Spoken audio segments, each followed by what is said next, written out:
Bienvenidos nuevamente esta noche.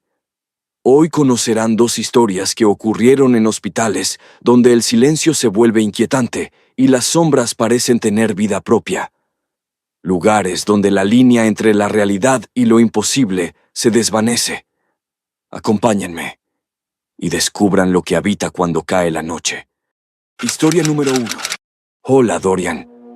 Te envío esta historia porque, aunque ha pasado un tiempo, todavía me cuesta hablar de lo que viví.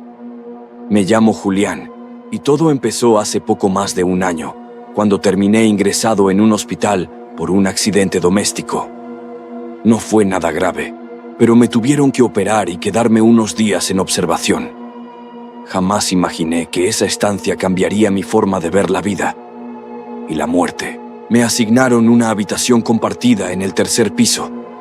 Era amplia, con paredes blancas, una ventana alta que daba a un pasillo lateral del hospital y dos camas separadas por una cortina azul. El ambiente siempre se sentía frío, como si el aire acondicionado nunca se apagara. El otro paciente era un señor mayor llamado Ramiro, amable pero reservado. Los primeros días fueron tranquilos.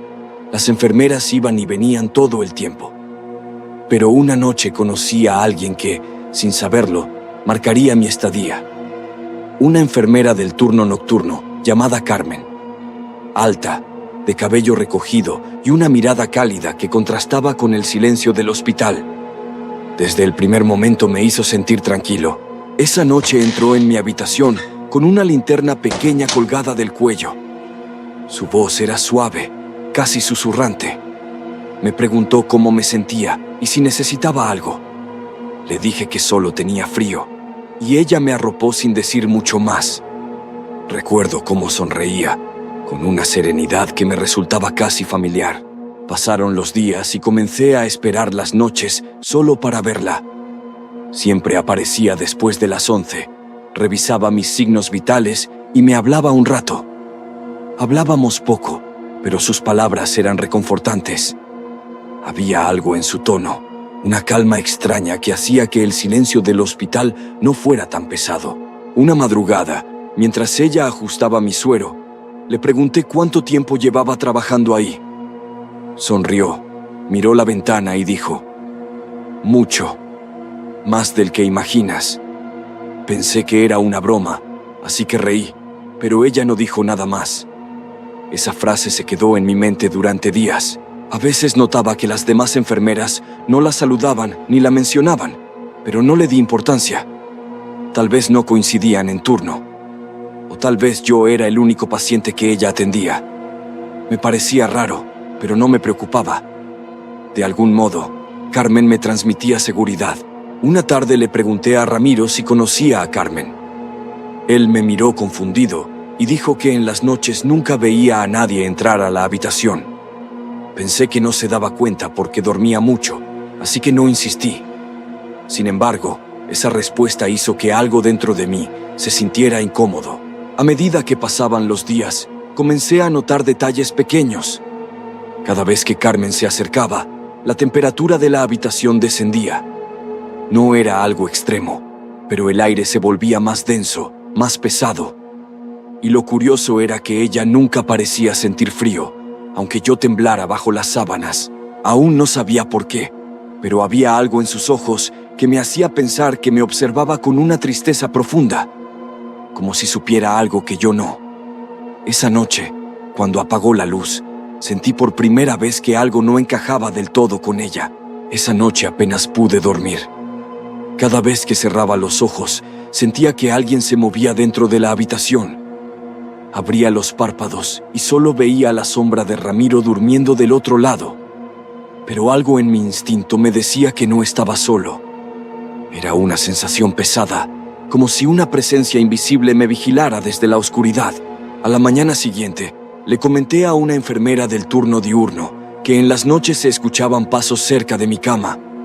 Ella me respondió sin mirarme: por las noches casi no entra nadie aquí. Luego cambió de tema rápidamente. Sentí que evitaba algo. No insistí, pero esa respuesta me dejó más intranquilo que antes. Cuando llegó la noche, traté de mantenerme despierto. El silencio era tan profundo que se podían oír los zumbidos de los aparatos médicos. A las 11 en punto, la puerta se abrió suavemente y Carmen entró. Tenía la misma sonrisa amable de siempre, pero su rostro lucía más pálido, casi sin color. Me saludó como si nada hubiera pasado. Le dije que no había podido dormir y que creía escuchar pasos. Ella bajó la mirada, tocó el borde de mi cama y murmuró: «No te preocupes, Julián, aquí estás a salvo». Su voz era cálida, pero esa frase no me tranquilizó. Al contrario, me provocó un escalofrío que me recorrió la espalda. Mientras ajustaba el suero, noté algo extraño. Su reflejo no aparecía del todo en el vidrio de la ventana. Solo una silueta difusa, casi transparente. Parpadeé varias veces creyendo que era mi vista cansada, pero seguía igual. Cuando me atreví a mirar de nuevo, ella ya se había movido al otro lado de la habitación, como si hubiera cruzado sin hacer ruido. Pasaron unos minutos de silencio. Ramiro comenzó a toser, y cuando encendí la luz, Carmen ya no estaba. Salí al pasillo a buscarla, pero no vi a nadie. El pasillo estaba vacío, iluminado por una luz amarillenta que titilaba al fondo. Volví a la habitación confundido, con la sensación de que algo estaba mal. A la mañana siguiente, le pregunté a Ramiro si la había visto esa noche. Me respondió que no, que solo recordaba haber sentido mucho frío y una sombra moviéndose cerca de la cortina. «Pensé que eras tú», me dijo con voz temblorosa. Nos quedamos callados un momento, sin saber cómo reaccionar. Durante el día, intenté encontrarla. Pregunté por una enfermera llamada Carmen, pero nadie parecía conocerla. Algunas me miraban confundidas, otras simplemente decían que no había nadie con ese nombre en el turno nocturno. Una enfermera joven incluso me comentó: «Creo que te refieres a la señora del retrato en la entrada vieja, pero ella murió hace años». No quise creerlo. Pensé que era una confusión o una broma pesada. Esa noche, sin embargo, decidí mantenerme despierto y comprobarlo por mí mismo. Me prometí que si Carmen aparecía, le preguntaría directamente quién era y por qué las demás no la conocían. Esa madrugada, justo cuando el reloj marcó las 11, escuché nuevamente la puerta abrirse. La linterna colgando del cuello, los pasos suaves, el mismo susurro: «Buenas noches, Julián». Solo que esta vez, algo en su mirada había cambiado. Su voz sonaba igual de suave, pero sus ojos ya no tenían vida. Eran opacos, como si una sombra los cubriera por dentro. Me quedé paralizado, fingiendo calma mientras ella revisaba el suero. Noté que sus manos estaban más frías que antes, tan frías que el contacto me hizo estremecer. No quise preguntar nada, pero el miedo ya empezaba a apoderarse de mí. Mientras Carmen se movía por la habitación, el ambiente se volvió insoportablemente silencioso. Ni los monitores emitían sonido. Solo el roce de sus zapatos sobre el piso pulido. Me habló poco, apenas unas palabras sobre descansar y mantenerme tranquilo. Pero cada vez que levantaba la mirada, la encontraba observándome desde distintos ángulos, inmóvil, sin expresión. No sé cuánto tiempo pasó hasta que escuché a Ramiro murmurar desde su cama. Decía algo en voz baja, como si hablara dormido. «No está viva, no está viva».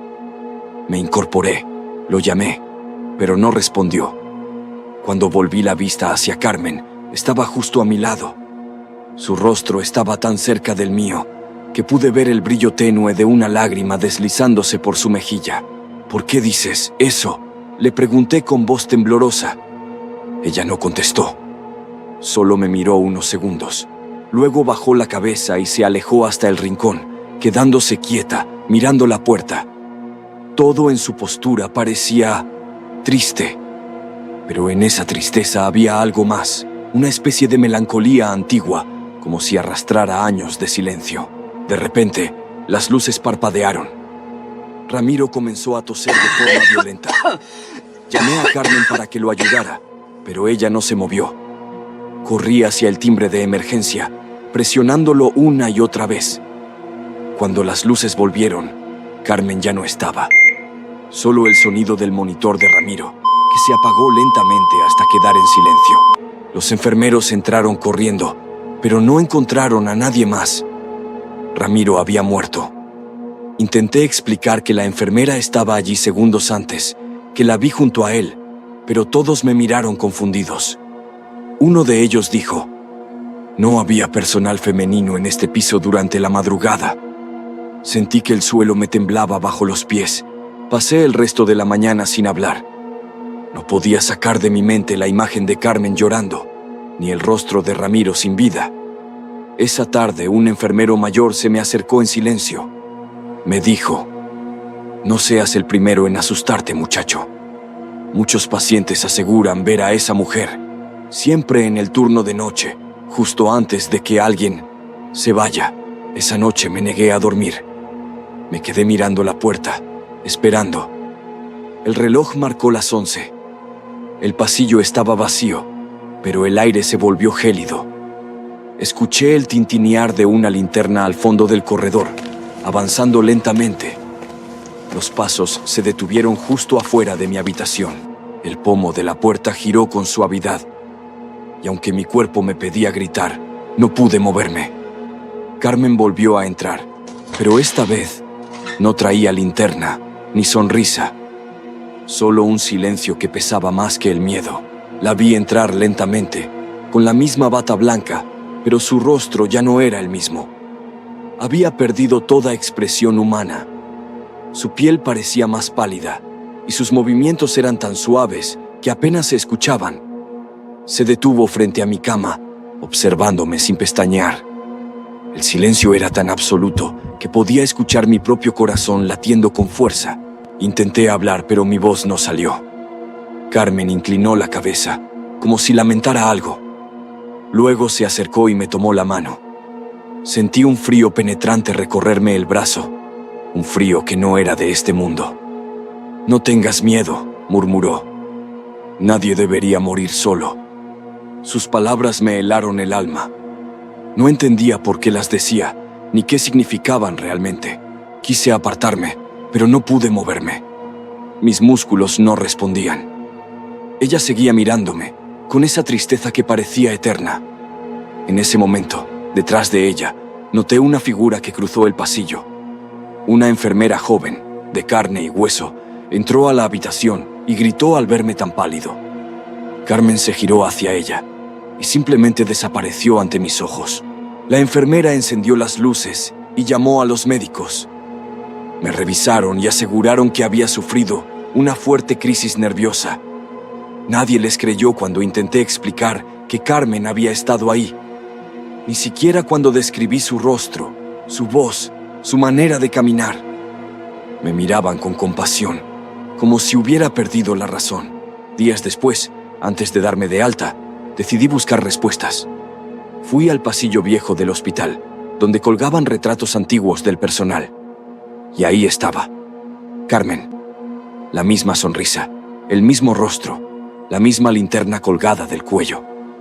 Debajo de su foto, una pequeña placa decía: Carmen Aguilar, enfermera del turno nocturno, fallecida en servicio, 1986. Sentí que el aire se me escapaba.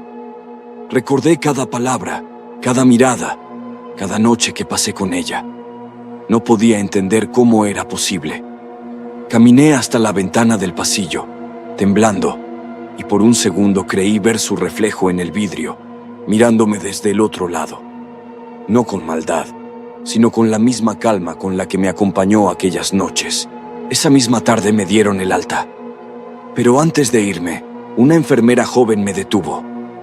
Me dijo en voz baja: si alguna vez la ves otra vez, no le tengas miedo. Ella solo se queda con los que no soportan estar solos en la oscuridad. No supe qué responder. Salí del hospital con el corazón encogido. Desde entonces, cada vez que paso cerca de un hospital y veo una luz tenue en una habitación vacía, siento el mismo escalofrío que aquella noche. Y aunque intento convencerme de que todo fue un sueño, todavía, a veces, creo escuchar una voz suave susurrando mi nombre entre los pasillos. Historia número 2. Hola, Dorian. Te envío esta historia porque necesito sacarla de mi cabeza. No sé si alguien más me creería. Me llamo Lucía Ramírez, soy enfermera, y hace unos meses me transfirieron al Hospital General de Santa Clara. Pensé que sería un nuevo comienzo, pero lo que vivía ahí me persigue hasta hoy. El hospital no era viejo, pero tenía ese aire que se siente pesado, como si el silencio tuviera cuerpo. Las luces del pasillo titilaban a veces, y en las noches, el eco de los pasos se alargaba más de lo que debería. Mi primer turno nocturno fue un martes. Llovía. Apenas crucé la puerta principal, sentí un escalofrío que no supe explicar. Me recibió Marta, una enfermera mayor, cabello corto y mirada cansada. Me dijo que no me preocupara, que la noche era tranquila casi siempre, pero lo dijo sin convicción. También conocí a Iván, el camillero, un tipo joven y bromista, que trataba de aligerar el ambiente con chistes que no daban mucha risa. Esa primera noche debía cubrir la zona del ala este, donde estaban los pacientes en observación. Era un área con apenas 6 camas, separadas por cortinas blancas. Todo lucía limpio, demasiado limpio, pero la iluminación era débil. Parecía que la luz no quería quedarse ahí. Marta me advirtió que el ala este solía quedarse vacía por momentos, que no todos los pacientes soportaban dormir ahí. No pregunté por qué. Supuse que exageraba. Pero a medianoche, cuando me quedé sola, empecé a entender lo que quiso decir. El reloj marcaba las 12:20, cuando escuché el sonido metálico de una camilla moviéndose. Salí del cubículo de enfermería y el pasillo estaba vacío. Las ruedas de las camillas suelen chirriar, y ese sonido era inconfundible. Me asomé por las habitaciones, una por una. Nadie. Pensé que Iván quizá estaba moviendo equipo, pero cuando regresé al escritorio, lo vi dormido en una silla, con los brazos cruzados. Juraría que el sonido había estado frente a mí hacía solo segundos. Me senté y traté de concentrarme en las hojas del reporte. No pasaron ni 5 minutos cuando volví a escuchar algo. Un golpecito leve, como si alguien tocara una barandilla metálica con los dedos. 3 golpes, lentos, secos.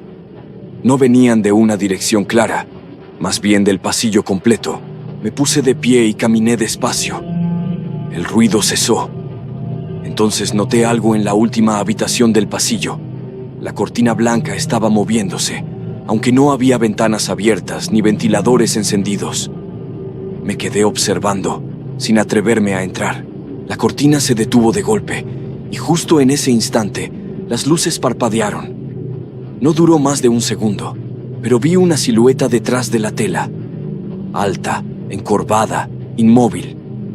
Cuando las luces se estabilizaron, no había nada. Solo la cama vacía y las sábanas perfectamente dobladas. Me quedé quieta, sin respirar. Escuché los pasos de Iván acercarse. Me preguntó si todo estaba bien, y apenas pude decirle que sí. No quise parecer asustada, pero mientras hablábamos, detrás de él, la cortina volvió a moverse. Muy despacio. La cortina seguía moviéndose lentamente, como si alguien la rozara desde el otro lado. Iván volteó al notar que me había quedado mirando fijo, pero en cuanto lo hizo, el movimiento se detuvo. «Ha de ser el aire», dijo, aunque no había ni una corriente. No insistí, solo asentí en silencio. Después de eso, todo pareció calmarse. El reloj marcaba la 1:10 cuando Marta entró al ala este para revisar los monitores. Le conté lo que había visto, intentando sonar tranquila. Ella se me quedó viendo, seria, y murmuró algo como, «Otra vez en esa habitación». Luego se fue sin dar más explicación. Esa frase me quedó dando vueltas en la cabeza. Decidí revisar el registro de camas.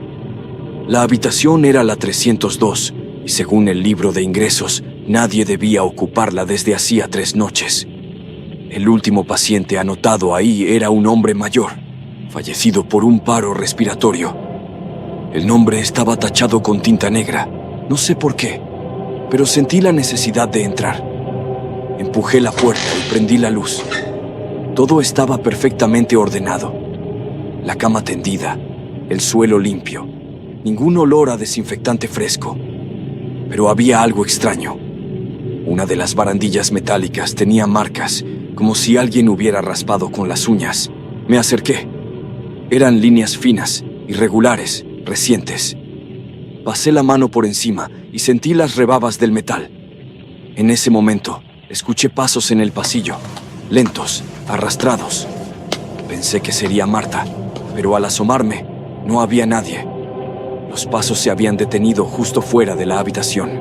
Me quedé ahí, paralizada, observando el pasillo vacío. La luz del techo parpadeaba. Por un instante me pareció ver una sombra proyectarse sobre la pared, la figura de un hombre alto, de hombros caídos. Pero cuando pestañeé, desapareció. Regresé al escritorio intentando convencerme de que era el cansancio. Iván me alcanzó un café, riéndose. «Te veo pálida, Ramírez. Primera noche y ya te espantaron», dijo. Sonreí apenas, pero no le respondí. Había algo en el tono de su voz, como si supiera más de lo que decía. A las 2:30, el ala entera se quedó en silencio. Solo se escuchaba el zumbido del fluorescente y el goteo del suero de uno de los pacientes. Entonces, del intercomunicador salió un chasquido. La voz de un hombre mayor, ronca, susurró algo inentendible. Corrí al panel, pero el canal estaba apagado. Marta llegó segundos después. Me vio con la mirada fija en el aparato. «No lo toques», me dijo, con un tono seco, casi de advertencia. «Ese intercomunicador está desconectado desde hace meses». Me quedé muda. No quise preguntar más. Esa noche, no pude concentrarme en nada. Sentía que alguien caminaba detrás de mí cada vez que me daba la vuelta. Las luces del pasillo se encendían y apagaban solas, una por una, como si algo avanzara en silencio. Y cuando el reloj marcó las 4, volví a escuchar los mismos golpes metálicos.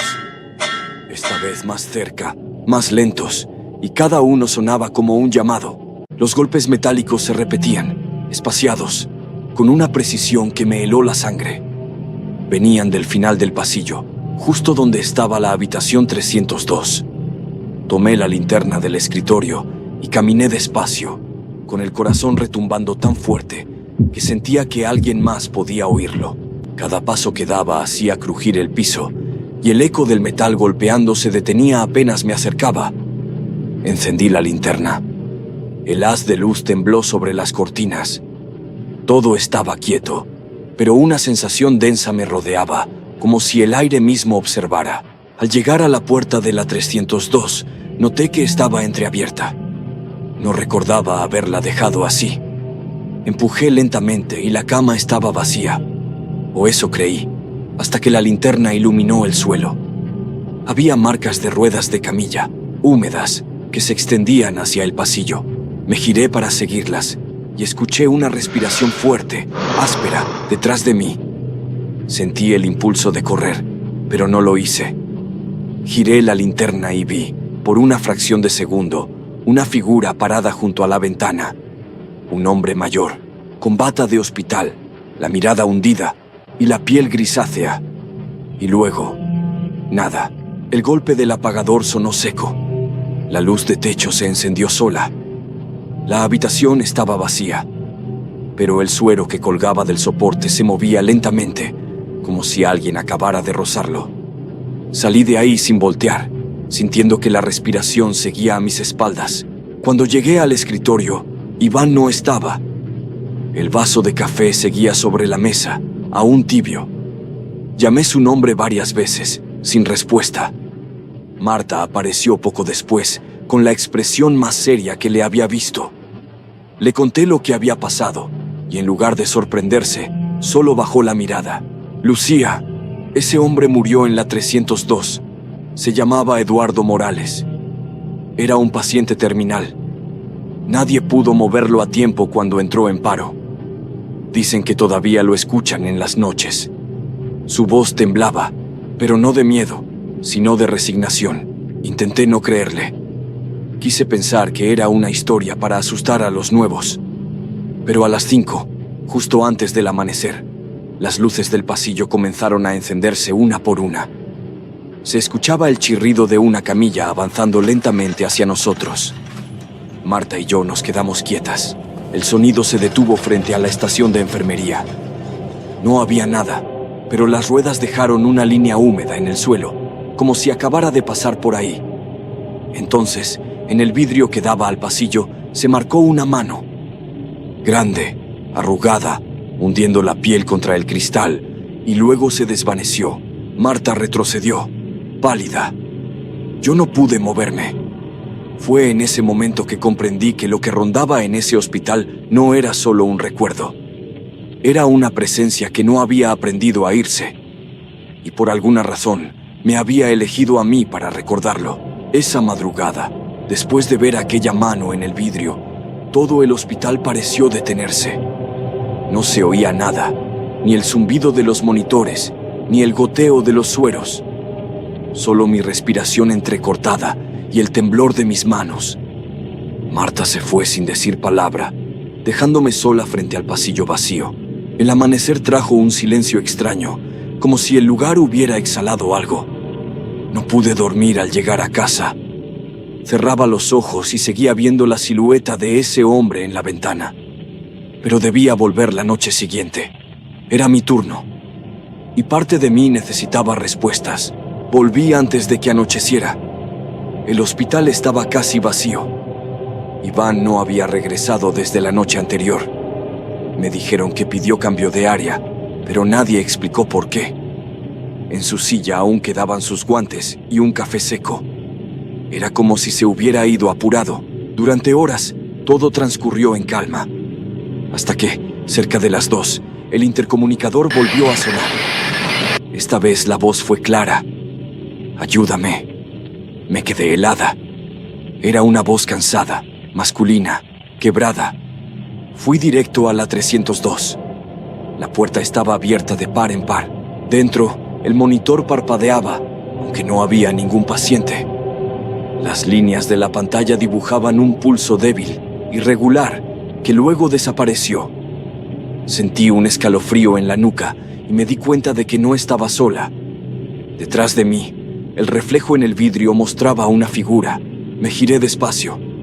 Ahí estaba él, Eduardo Morales, de pie, apoyado en la camilla, mirándome con los ojos vidriosos, la piel gris, la bata colgando. No se movía, solo me observaba, con una expresión de desesperación más que de furia. No podía gritar. Solo susurré su nombre. Entonces entendí. No buscaba asustarme. Quería ser escuchado. En el suelo, junto a la camilla, noté una carpeta caída, vieja y manchada. Dentro había hojas del registro médico. El último reporte tenía mi firma, pero yo jamás había trabajado ahí antes de esa semana. El documento decía que el paciente falleció por paro respiratorio tras una omisión de vigilancia nocturna. Mi nombre estaba junto al de Marta. Sentí un vacío en el pecho. Marta había estado ahí esa noche, la misma en que él murió. Yo no sabía nada, pero en su informe aparecía como si yo hubiera estado a cargo. Eduardo dio un paso hacia mí. Su voz, apenas un hilo de aire, dijo: «No me dejaron llamar». Y luego se desvaneció, como si el aire lo absorbiera. La carpeta cayó al suelo y las luces se encendieron todas al mismo tiempo. El monitor marcó una línea plana. Salí corriendo al pasillo. Marta estaba al final, observándome. «No debiste leerlo», dijo en voz baja. Su rostro estaba desencajado. «Nadie tiene que saber lo que pasó. Fue un error, Lucía. Solo un error». Pero algo en su mirada me dijo que no era la primera vez. Renuncié al día siguiente. No volví a pisar ese hospital. A veces, de madrugada, cuando todo está en silencio, juro escuchar por un segundo ese mismo chasquido del intercomunicador. Y siento que, donde sea que esté, Eduardo Morales sigue esperando que alguien lo escuche.